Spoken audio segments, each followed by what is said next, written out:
Patay ang isang 43 anyos na babae sa Mangaldan, Pangasinan matapos itong maaksidente habang nakaangkas sa motorsiklo. Base sa investigasyon, lumalabas na matulid ang pagmamaneho ng driver dahilan para mawalan ito ng kontrol. Yan at ang iba pang mga rumarapidong balita mula sa probinsya, hatid ng iba't ibang istasyon sa ilalim ng MBC Media Group. 43 anyos na babae patay sa aksidente sa motorsiklo sa Mangaldan, Pangasinan. Idineklarang dead on arrival na ng attending physician na si Dr. Teroy Paul Riolada ng Region 1 Medical Center sa Dagupan City ang biktima na kinilalang si Faustina Bautista, 43 anyos, residente ng Barangay David, Mangaldan. Matapos itong magtamo ng malubhang sugat sa katawan dulot ng pagsimplang ng inangkasan nitong motorsiklo. Sa ulat ni Chief of Police Lieutenant Colonel Roldan Gabatan, alas 8:35 kagabi, nag-imbestiga ang kanyang mga tauhan sa reported na aksidente sa Provincial Highway sa Barangay Bundag at nabatid na ang nasawi na kaangkas sa motorsiklo na minamaneho ni Robel Abrigo, 47 anyos, na matulin umano ang patakbo at nalus control ito sa manubela dahilan ng kanilang pagsemplang. Nakapabumulagtang duguan sa kalsada, tinakbo ng mga nag-responding polis sa paggamutan kung saan patuloy pang nilalapatan ng luna si Abrigo. Para sa MBC TV Network News, ito si Freddy Fajardo Ares, 38. Una sa Pilipinas, una sa Pilipino. Balita mula sa lalawigan ng Kalinga, winasak ng mga otoridad ang 1.6 na milyong pisong halaga ng tanim na marijuana sa ikinasang anti-drug operation sa Barangay Bugnay, Tinglayan, Kalinga.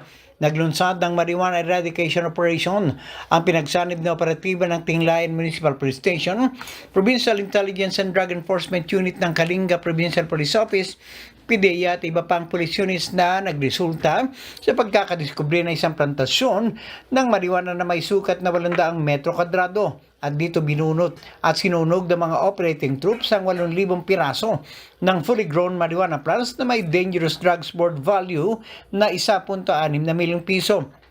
Gayman, walang natiklong marijuana cultivator sa naturang anti-drug operation.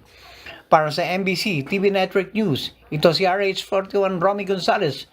Una sa Pilipinas, una sa Pilipino. Mahigpit na seguridad ang ipapatupad sa Davao City Police Office o DCPO sa paghahain ng Certificate of Candidacy o COC sa Commission on Election o COMELEC Davao sa darating na Oktubre 1 hanggang 8, 2024. Inihayag ni Captain Hazel Tuason, tagapagsalita ng DCPO, na planchado na mga pwersa ng mga pulis. Sa katunayan, may mga tauhan ng Philippine National Police o PNP na handang i-deploy alinsunod sa nasabing aktibidad. Dagdag pa ni Tuason, minomonitor at in-inspection na rin ang iba't ibang lugar bago pa man may sagawa ang paghahain ng COC alinsunod sa layunin na walang magkagulo o anumang problema. Samantala, inilarawan naman ni COMELEC 11 Assistant Director Attorney Gay Enumerables na mistulang fiesta ang nasabing aktibidad na ito dahil sa mga supporters ng iba't ibang kandidato. Ngunit ayon sa bagong COMELEC Resolution 11045 na ang bawat kandidato ay pinapayagan lamang na magdala ng 3 kasamahan sa panahon ng filing sa loob at malapit sa nasabing opisina. Para sa MBC TV Network News,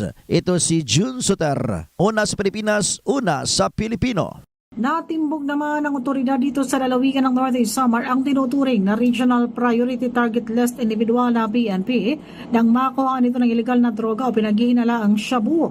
Ayon sa report ng PNP empleyado, itong nahuli ng Baluarte Port sa Ali, Northeast Samar na kinilala sa kanyang pangalan na si Phil, 40 anyos. Nagsanib pwersa ang PNP at PIDEA sa nilunsad na drug bypass operation laban sa nasabing suspect. 4 na sachet ng pinaghihinala na shabu ang nakuha sa posisyon at mga drug paraphernalias. Nakakulong na itong suspect at haharap sa kaso sa illegal na droga. Sa kasalukuyan ay wala pang report sa buong halaga ng illegal na droga mula sa Regional Forensic Unit. Para sa MBC TV Network News, RH34 Jane Galit Bantayan, una sa Pilipinas, una sa Pilipino.